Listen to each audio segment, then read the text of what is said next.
Happy Thursday afternoon, everybody. It's good to be back for the MindsetGo radio show, ICommunicate, and I had time in a great mood. Just had the opportunity to do some traveling with my family and wonderfully relaxing and a great opportunity to recharge and just happy to be back and see my buddy Ted. Ted, how are you? I'm living the life, baby. Love it. I love it. Well, Ted, today I want to tell you how I got the idea. Today we're going to be talking about trust.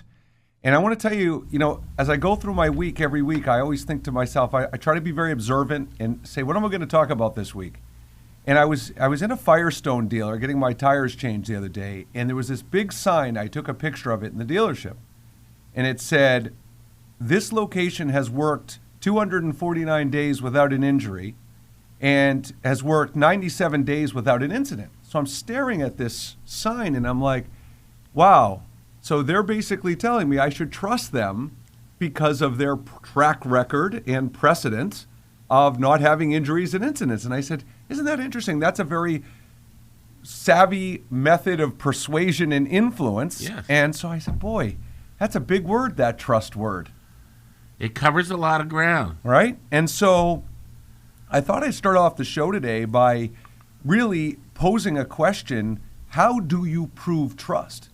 If someone walked up to you, Ted, and said, I really want to trust you. You look like a trustworthy guy. How can you prove your trust? Like, what would you even do with a question like that? Well, there's two things I'd do. The first thing I'd do is say, well, there have been no incidents, accidents, hints, or allegations in the last 5 minutes. But I would recommend that we get to work on your project and we can verify later.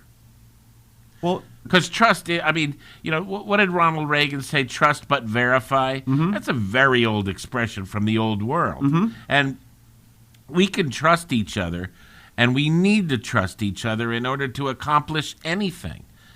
And you know what it's sort of like? It's sort of like the difference between asking for permission or asking for forgiveness. You can't always be sure what other people are going to say about you. So when people go to verify if they can trust you, it really depends on who they talk to. Well, and I think you're right, Ted. What I've been giving a lot of thought about in a lot of trainings I've done recently, and I think you're right. But I think there's even a bigger issue than that. And the bigger issue, I believe, is if someone says to me, do you trust that person? Usually it's asked as a yes or no closed-ended question. Sure, yeah. But it isn't, because I can trust someone in certain areas, but not in others. That's it. Everybody's got their strengths. Right. And so as I'm looking at, let's take leadership, as someone in a leadership position. Here's some examples. Do I trust that person will follow up and do what they say they're going to do? Right. Do I trust that person will keep their promises? Do I trust that person won't talk behind my back and complain about me? And those are a few examples, but as a leader, I think that's one of the challenges. But the real issue, Ted, is that if you trust in some areas and not others, the ones you can't trust someone in typically carry way more weight than the ones you can't. Yeah. Right? Yeah. That also has to do with our being out in the world and doing things. We've learned, and it, to a certain extent, what's that? Again, I fall back on the cliches. Once burned, twice shy. Yeah, yep. Mm-hmm. So when people get into a second relationship with the same person and they've been burned once, and they come right out and ask and say, look, the last time we did something like this, the outcome was X, Y, Z. What are my expectations this time? That's right. And as much as it can be uncomfortable, it's important to do that. Number one, to put the person you're working with on notice that you're aware that there has been a problem and that you're ready to make changes if they're ready to make changes. So you're showing that you're not rejecting them because of one issue or another. Well, and you're touching upon really a huge topic about setting precedents and behavioral precedents. And that's the thing. It's not just that if the negatives or the areas you can't trust outweigh the positive, the bigger issue is once you set that precedent of violating a certain area of trust, it's so hard to come back from that. Yeah. And actually, one of the biggest weaknesses, developmental areas I see in leadership is the ability to delegate. And if you ask so many leaders why they can't delegate, it's because that trust in a person doing it as well as they would do, putting the same passion and motivation, Right. And that's where the first level of trust breaks down, right there at delegation. Well, it can come down to expectations. If I have expectations that there's going to be a failure here because I don't trust this person, then I'm contributing to the failure. Well, because I've made up my mind in advance. Well, I agree, and I think it also comes down to that sometimes those precedents haven't even been set, and it's your own voice just saying, I can't risk this, and you don't even have a template to know if that's accurate. Right. And so I think as we go through trust on the show today, I think there's three different areas we're going to cover. We're going to cover trust from leadership. We're going to cover trust in interpersonal relationships. But what we're going to do is we're going to start with the area that is the hardest to trust, and that's salespeople. And what I often get amused with, Ted, is if you're a salesperson, the second you meet someone for the first time and they find out you're in sales, you should basically assume right then and there they've made a snap judgment about you. Okay? Because all the negative associations that come up. And so one of the things I tell salespeople is, if you know that to be true, if you're 80% sure that's to be true, what are you doing in the beginning of that interaction to address that perception and to remove it as a barrier to build a relationship? Again, in sales, as in getting along with another human being, you have to set expectations. Without the expectations set, there is no human relationship. Everybody's going to always be suspect. So if you set the expectation that I'm going to deliver to you what your needs are, not what I have to sell, then you have a relationship that's based on trust for the purpose of the meeting. Mm-hmm. I hate those fingers. They go up when they do the thing. Yeah. But without setting the expectation, the salesperson is going to fail. Well, period. If you don't ask the question, what are your needs? And then say, well, I can supply satisfaction to those needs. Take a look at this as a solution to your requirement.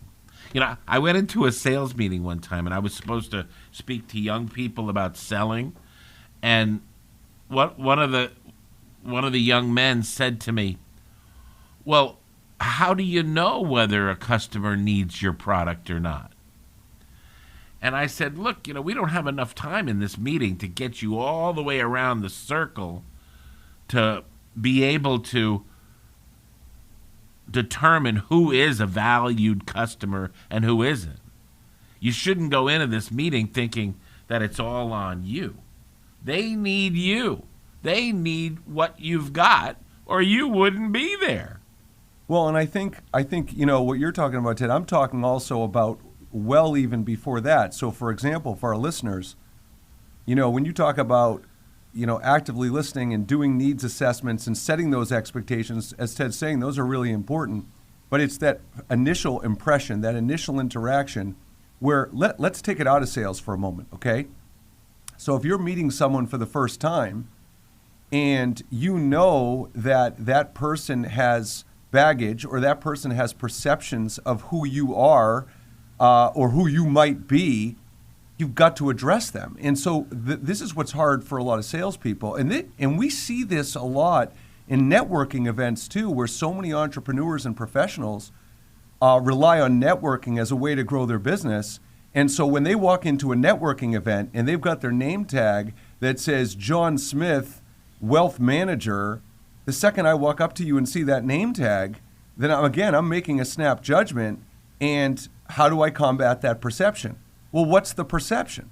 If the perception is that you're going to sell me something, if the perception is you're going to be, for instance, if you're an accountant, the perception is true or not true that you're going to not be very personable and you're going to be all about numbers and be a bit of a geek or a nerd. And so, look, here are the perceptions that you have when you deal with someone in a networking or sales situation. They're not going to listen because they're going to always be about talking about yourself and having an agenda, which is what Ted was alluding to a few minutes ago. They don't care about your needs. They only care about their own. They're going to pressure you, which is why we don't ever answer telemarketing calls anymore, because they're intrusive and we're just assuming that we're going to be pressured. And the key word there is intrusive, because the perception of salespeople is that you are intruding on me on something I never asked for in the first place. And frankly, even when I do ask for it, you're going to be pushy with me. Well, look, we've got to go out for a break, but when we come back, I want to talk about this, because one of the real issues out there in the world has to do with trust. And whether we like it or not, nothing was ever accomplished in the United States or around the world without a salesperson having their hand in it. Not a thing. The M1 or the tank that changed the future of Europe.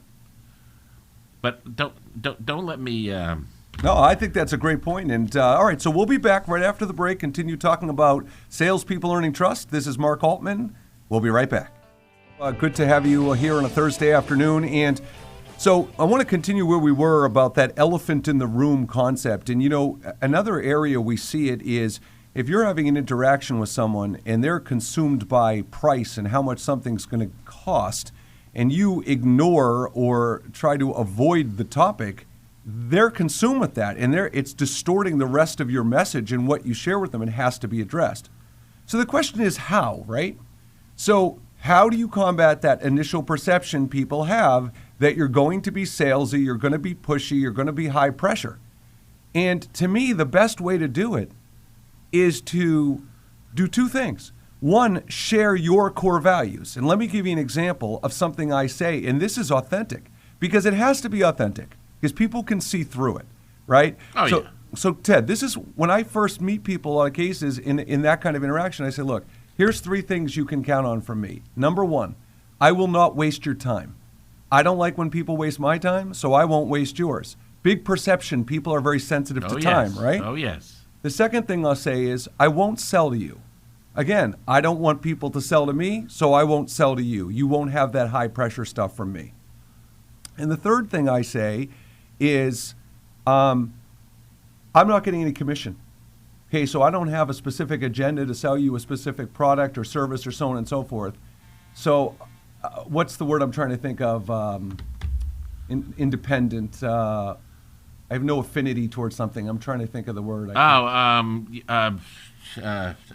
Alliance, allegiance. Allegiance. So the point is I put those 3 concepts out there, and right away the person hopefully is saying, oh, good, I can relate to that. Oh, good, he's not going to be another one of those. So that's one of the ways I try to combat perception. The other way I do it is, look, I don't want to be a person that's going to be disturbance or interruption for you. So how can I best help you and support you in this conversation? And turn it back on them. And like you said earlier, what do you want? How can I provide value to you? But the problem is, if you ignore that step in a human interaction and you are not combating the perception, it's going to take a lot longer and maybe make it impossible to remove that barrier if you can't overcome it. Well, let me challenge you right now, okay, by suggesting that is one of the big mistakes salespeople make by trying to oversell, or as you put it, clearly put it, use the hot and heavy approach. Yep. Put the glove on them. This is not sales. That's marketing. The job of a marketing or a marketer, like the guy standing out in front of the hot dog stand, is to bring people in by having a big mouth and projecting. And over the years, there's been this perception that the truth of salespeople is that they're marketers, when in fact, that's not what a salesperson is.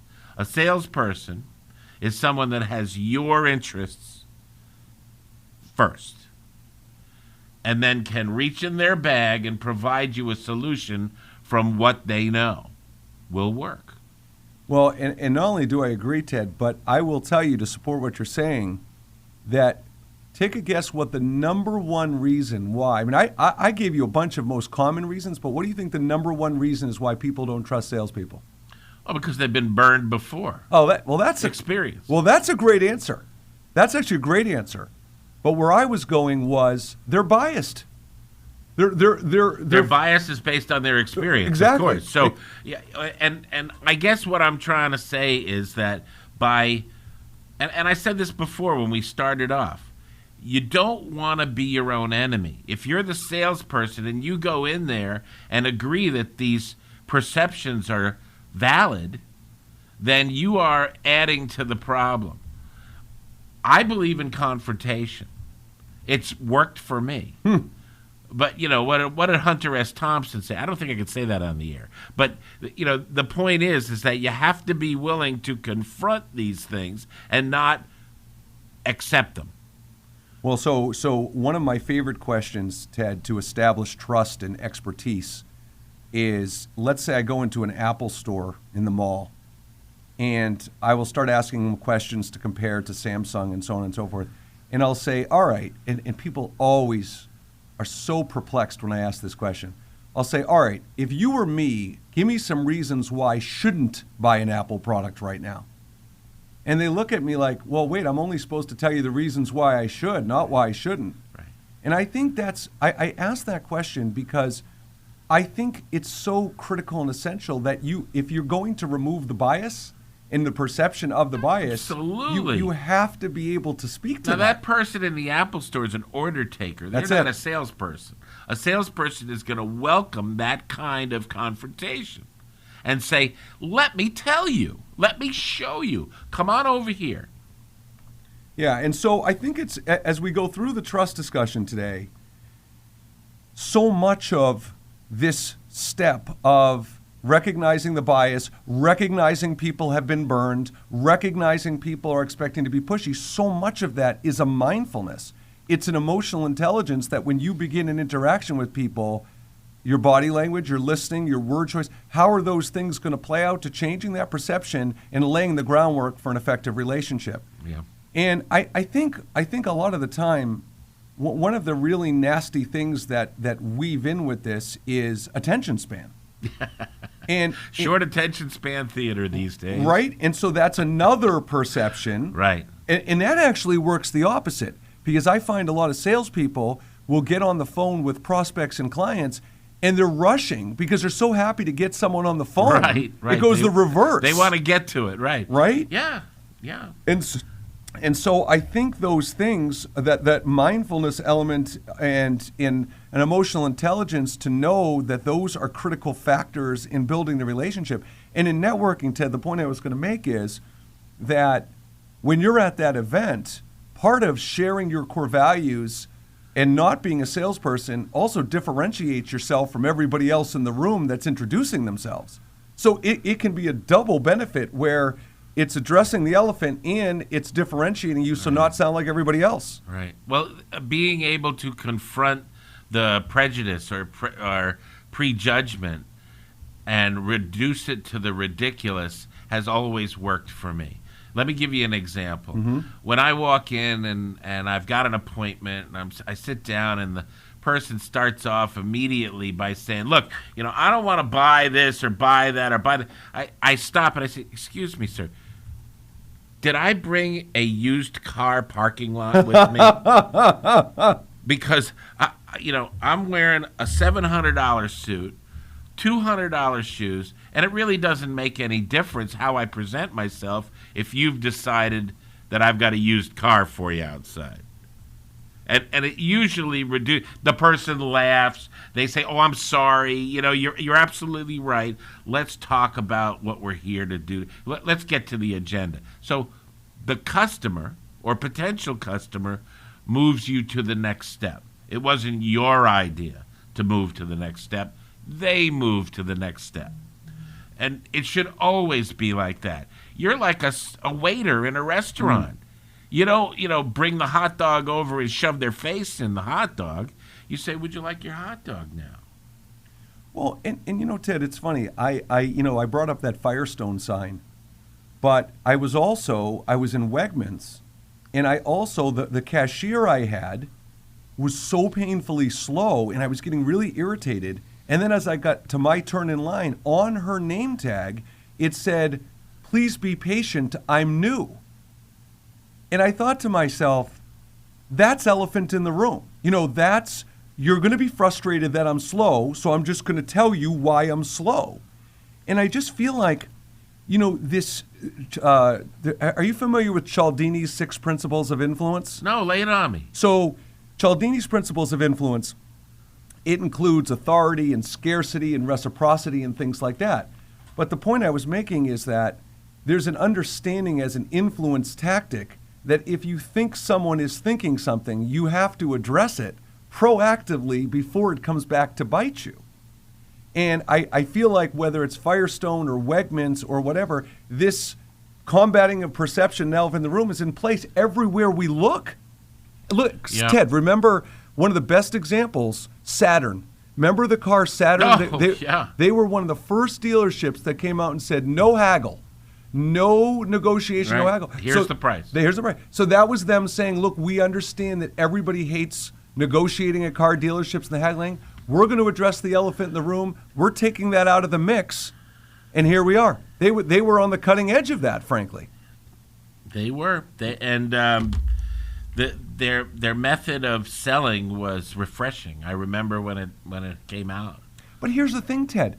When you talk about influence, you had no idea. You were so happy that you didn't have to haggle or negotiate. They could have been ripping you off for all you know, but because they addressed that elephant, you're still going to buy the car in many cases. You're willing to listen. Yes, you're open. Absolutely right. So Ted, well, when we come back from break, we're gonna shift gears and we're gonna get into the key elements of earning trust and the difference between cognitive and affective trust.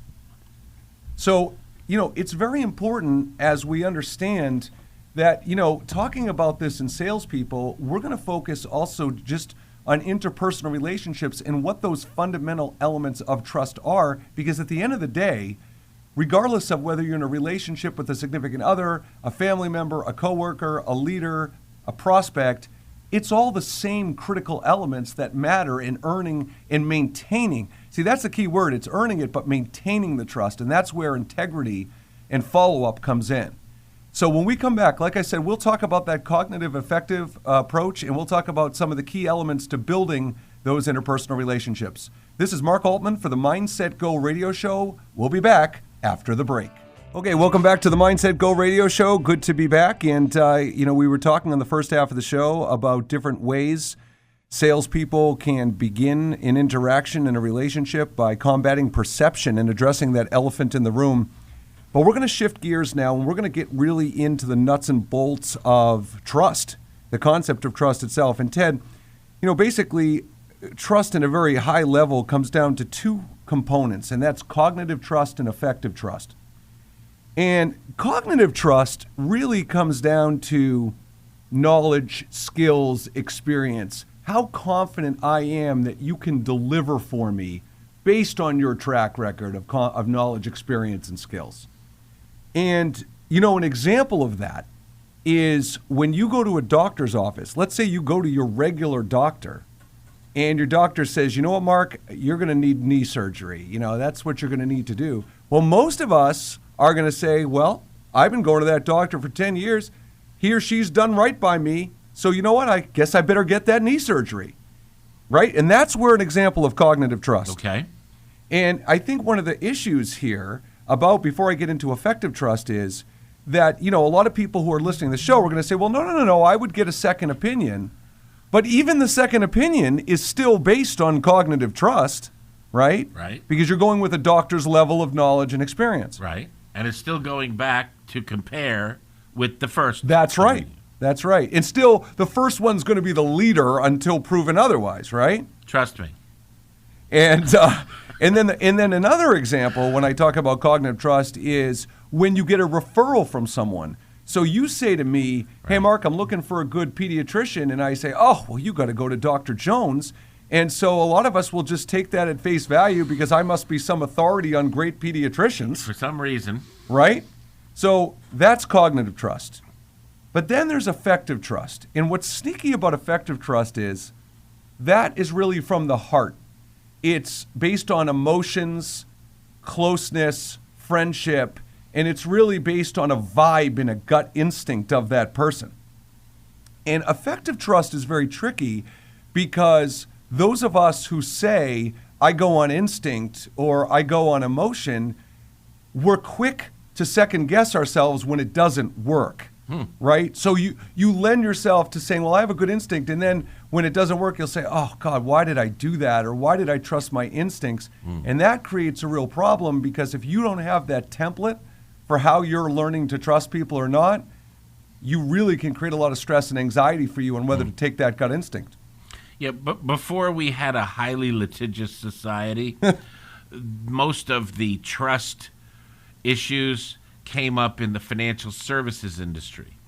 And these cases were later mitigated by creating a Chapter 65 registration where it's called a fiduciary, where you're not a financial services person, you are a person who's charged with the financial interest of your client. And there's a distinction there.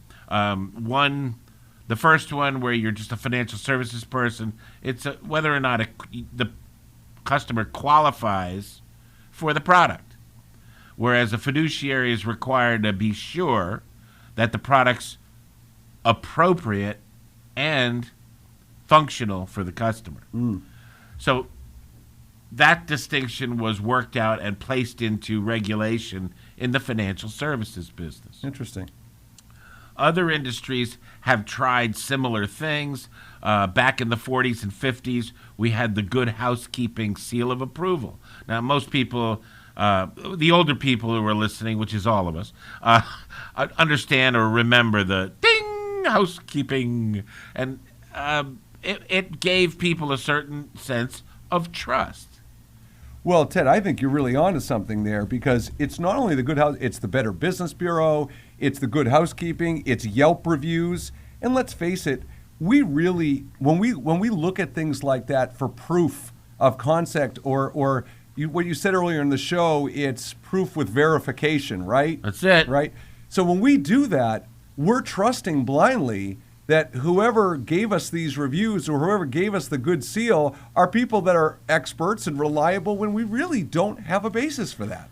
Well, and now we can look at other areas of our society with this same set of glasses on. I mean, for instance, the news media. Back in 1967, there was a 95% trust in our reporters, and the information we were given was the facts, ma'am. Today, it's got to be somewhere around 38%. I haven't looked at the numbers lately, but it's not that good. No. The trust level is very low, and it's because of experience. You hear one thing one day, and the next day they're saying the opposite thing. And you go, wait a minute, which is it? So what was the other one we were talking about? Oh, yeah, weather people. Yes. I mean, these poor people are predicting something that is, 50% impossible all the time. But yet they come back and they have the trust of the audience that they're going to project the future weather. Well, and I think, I think of this expression so many of us use, giving the benefit of the doubt.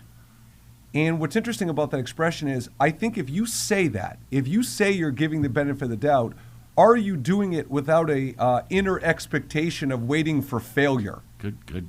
Right? Yeah, Because like on the weather situation, if you got a guy that's missed the forecast a couple of times and he says, Sonny, you're going to walk away going, all right, probably, but I better not make a reservation on the golf course. Right. Right? And so I think that expression, benefit of the doubt, is even when you're trusting, if you're trusting but waiting for the other shoe to drop, that really isn't trusting.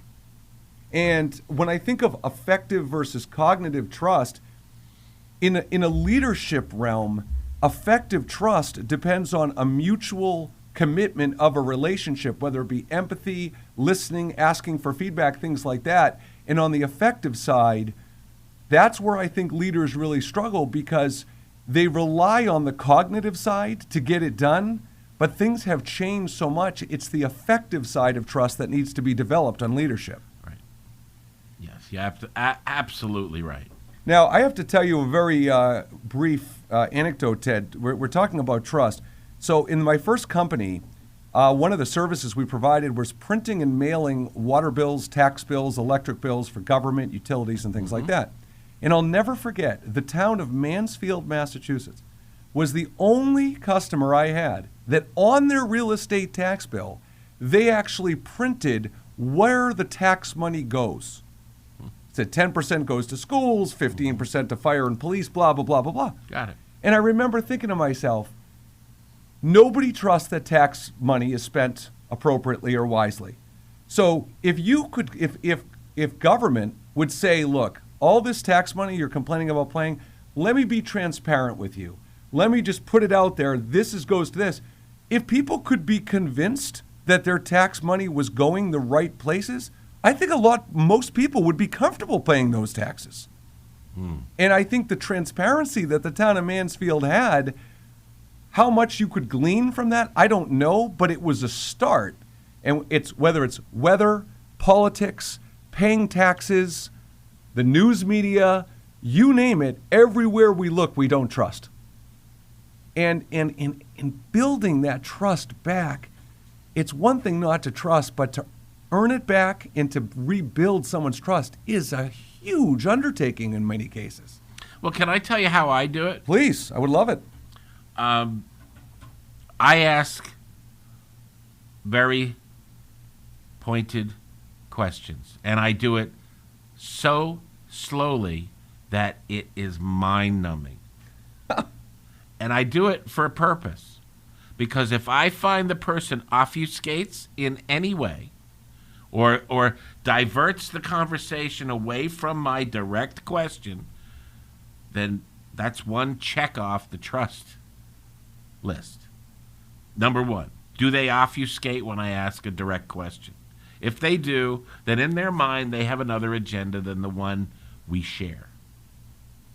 Now that's kind of cruel, but it's a tool. It's a tool that I mastered when I was younger.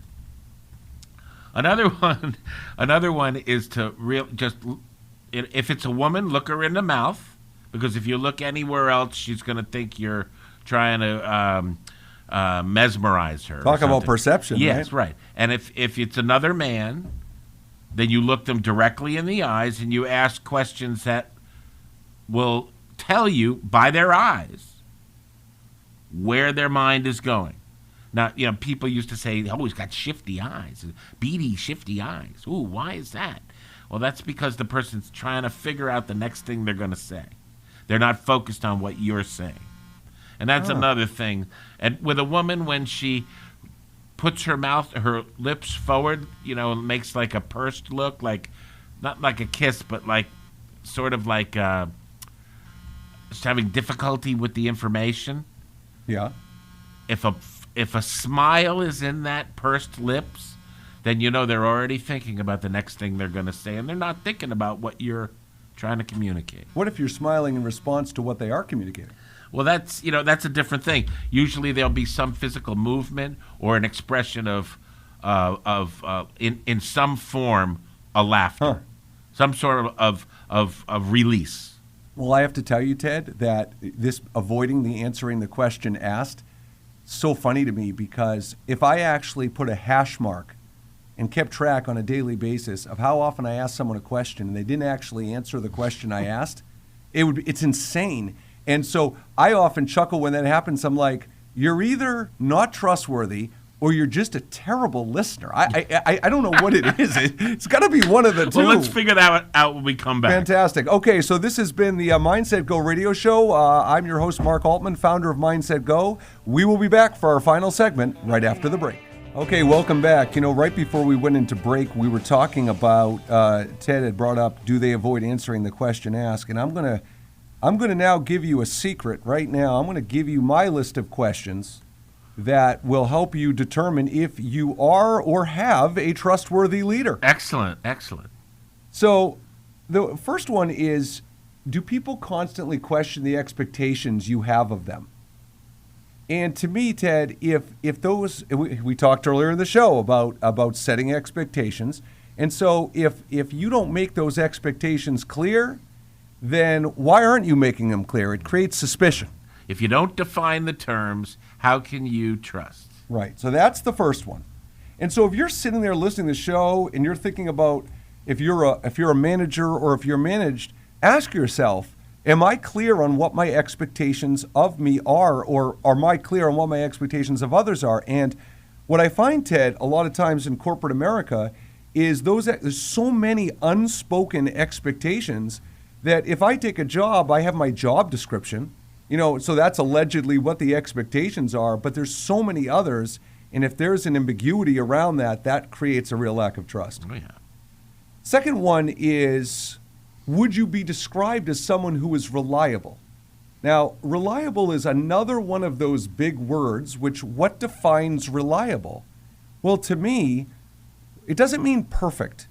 I remember having a conversation with my oldest son about doing his chores years ago. And he was just so inconsistent. And so I said to him one day, you need to be consistent to do your chores. So you stop getting in trouble. And he says to me, well, you're just going to be mad at me if I miss a day. And I said, you're looking at it the wrong way. It's not about being perfect, but it's about establishing a track record of reliability. So when I look at whether people are reliable, I'm not looking for perfection, but I'm really looking for some kind of metric of what I can depend on. A set of standards. They work with. Right? So Right. So it's a set, Ted, it's a set of standards. And that, again, ties in with core values, because if your standards aren't the same as mine, then I might just inherently assume you're not reliable. Right. There Now, might be some confusion there. Now, the third one is gossip. So, and in the workplace, a lot of time leaders don't have an area to vent. So if they're going to complain or vent, they don't want to do it to management above, because that makes them look weak, because you can't figure it out. They really can't do it to below, because then you're talking behind my back. So that's where I think there's a boundary issue for a lot of people in the workplace, because they don't know who to communicate it with, and so then they make bad decisions, Right. and it creates the lack of trust. So that would be a third one. Right, Gossip. And then the fourth one, Ted, would be, are team members, the majority of team members, underperforming at the tasks that you're asking them to do? Because for me, my experience says if they're underperforming, are they not motivated to work for you? Do they not respect you? And is there some kind of ulterior motive or hidden agenda that translates into not trusting you? Yeah, the thing about a sales manager that I have found very few who understand this, but the sales manager works for the salespeople. Now, they may be there to help corral them into an appropriate set of behaviors that are part of the corporate culture. They may also be there in order to create certain standards for them to operate by, and what expectations are for quotas, for instance. But when it comes down to it, the sales manager is there to be reliable as the closer, to be reliable as the confidant, to be reliable as the person who says, No, that's not the way it is. Here are the standards we operate by. So you're absolutely right. And here's the problem. You're right. The problem is, if I was to name the single biggest deficiency I saw in sales leaders, almost universally, it's emotional intelligence. And here's what I mean. Most sales leaders are dealing with some kind of corporate CFO or something like that who's in their ear all the time saying you're not hitting your numbers, what's the matter with your team. And if the sales leader, him or herself, it's hard enough to do your job, but if that person's breathing down your neck, you're going to take that frustration and resentment and it's going to mirror back onto your team. Transfer it immediately. It's like a direct line. It is. And so the point you're making is so true. The problem is their job is to support their team first. It is to be reliable. It is to be a support system. But when they don't feel, when their perception is that they don't have that support system itself, it totally impacts their ability to manage. Absolutely. Right? Their confidence, their level of competence, all of those things. And in the case of, and not to stigmatize, but usually the CFO is a numbers guy. They're not a people guy or a numbers woman or people woman. And so the challenge there is, if they don't have that, if the CFO doesn't have that empathy gene and emotional intelligence, then they don't even have to model it. They don't have anything to model it from. Right. We used to say the worst thing that could happen to a new salesperson is to get a job during a hot economy where all they have to do is go out and make the phone calls, go to the appointments, and they get the sale. It's the worst thing that could happen because when the economy turns around, not only do they have to work harder, but they have to be emotionally smart about it. Now, when the economy's great, the marketing people are in charge, and they're spending money and doing crazy things to build the brand. But when the economy isn't so good, the bean counters are in charge. And they're coming down on you to evaluate what you're doing, how you're doing it, and what it costs to do it. So when that salesperson comes in while it's hot and great, when they get to the bad economy time, they don't know what to do with themselves or how to interface with the corporate culture. Yeah, you made me think of something, Ted. I think that's a great point. And what I was thinking about is, we've talked throughout the show today about patterns and precedent and things like that. And especially in sales, when we see that downturn and when we see things start to go bad, I could be the greatest salesperson in the world and for the last year been hitting it out of the park. But once things start to go bad, it does seem like the trust erodes regardless. like rats in a cage, unfortunately. But, and the customers share that anxiety because they're experiencing the same thing. When the tide comes in, all ships rise. And when the tide goes out, everybody's on the shoals. Well, and you're right. And I think about using the elephant in the room perception the other way. It basically comes down to the fact that the perception I'm having of a salesperson who is struggling after being successful for a long period of time is, well, they must not be as motivated. They must not be as driven. They must be complacent, which could be the furthest from the truth, but it works the reverse way. Perception. Yeah. Now, when we come back for next week's show, we're going to continue this conversation of trust because it's such a broad topic. Yeah, it is. And we're going to there's three areas we're going to cover next week when we come back. And it's around character and competence.